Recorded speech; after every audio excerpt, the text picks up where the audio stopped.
Two Toronto police officers were injured last night in two separate incidents, one of them seriously. In the first incident, an officer was hurt while arresting suspects who were trying to steal a car near Yonge and Sheppard last night. In the second incident, an officer was assaulted near Queen and University while walking in uniform. Right now, we're joined live by Toronto Police Association President John Reid. John, thank you very much for joining us this afternoon. First off, have you had a chance to talk to the officers? How are they doing today? Yeah, Bakari, thank you for having me today. So I've been in touch with one officer, and that was an officer in 32 Division last night.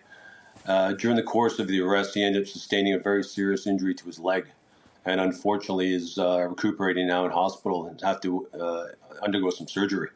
And I was communicating with him this morning. He's in good spirits, but it is a very serious injury that he's sustained.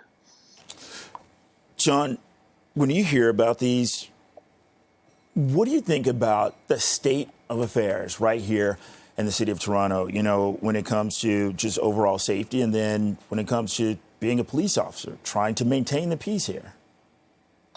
So it's very dangerous, and it's getting more and more so. I think, when we speak about these two officers that have been injured, the second officer that was injured last night, she was actually just completed a pay duty and was walking back to the station when an individual walked up to her, asked her if she's a police officer, bearing in mind she's in full uniform, then proceeded to punch her in the face.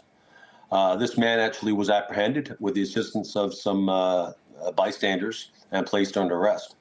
But I think generally speaking, we need to make sure we have public support out there for police officers, I think from all levels of government, particularly here in the city of Toronto right now. Our members have been running all these protests for the last 6 months. And there is that heightened awareness now, I think, of our members, of the risks that they may face each and every day. And, John, look, not everyone is going to agree with police officers, whether they are, getting a ticket or whether it's something more serious. But the bottom line is police officers have a job to do in this city. Let's talk about that. Well, absolutely. And, our members are out there each and every day trying to keep the city safe. We know staffing-wise, we've had some issues from the perspective of not enough police officers. The service has with the budget now is trying to increase those staffing levels, which is important. And that's for officer safety and the safety of the general public as a whole.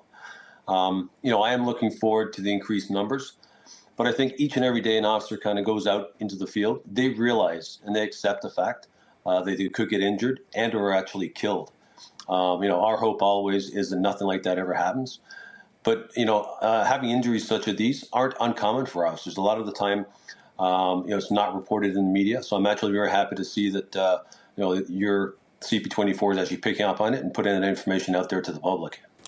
And, John, along those lines, what do you want to say? Because we do have, the fact that in one of these cases, someone from the public witnessed this officer being assaulted and stepped in to help. Yeah, so I commend that person. And I think that's good to see, because I think all too often these days we end up where situations are taking place and all people really do is take their cameras out. And that to me is concerning. But it's great to see a member of the public stepping up and assisting this officer. What changes do you want to see immediately to make the city safer for those who are patrolling the streets every day? Well, quite honestly, there's no immediate fix for it. Over the last several years, we had our numbers were knocked down to about 4,700 police officers, which is far, far too few. We have been able to increase staffing levels now to approximately 5,200 officers. But I think, quite frankly, given the size of the city, our numbers should be around 6,000 sworn police officers. I know a lot of people might be surprised by that, but that's just the reality. Our city has grown so much and continues to grow. And it's important to make sure we have the resources available to deal with issues when they arise. And John, as we wrap up, what does it mean to be a police officer in Toronto today? Well, I think our members are very proud to be police officers here in Toronto. I think, unfortunately, though, we're just not feeling the support from the government, especially from city officials. And I think that's critically important. Our members are out there each and every day, keeping the mayor safe, councillors safe, myself safe, yourself. And it's important that the members are recognized for that. And I do appreciate it is their job. but I think it's also important that it's recognized that they are doing their job and they're doing a good job. Toronto Police Association President John Reid, thank you for your time today.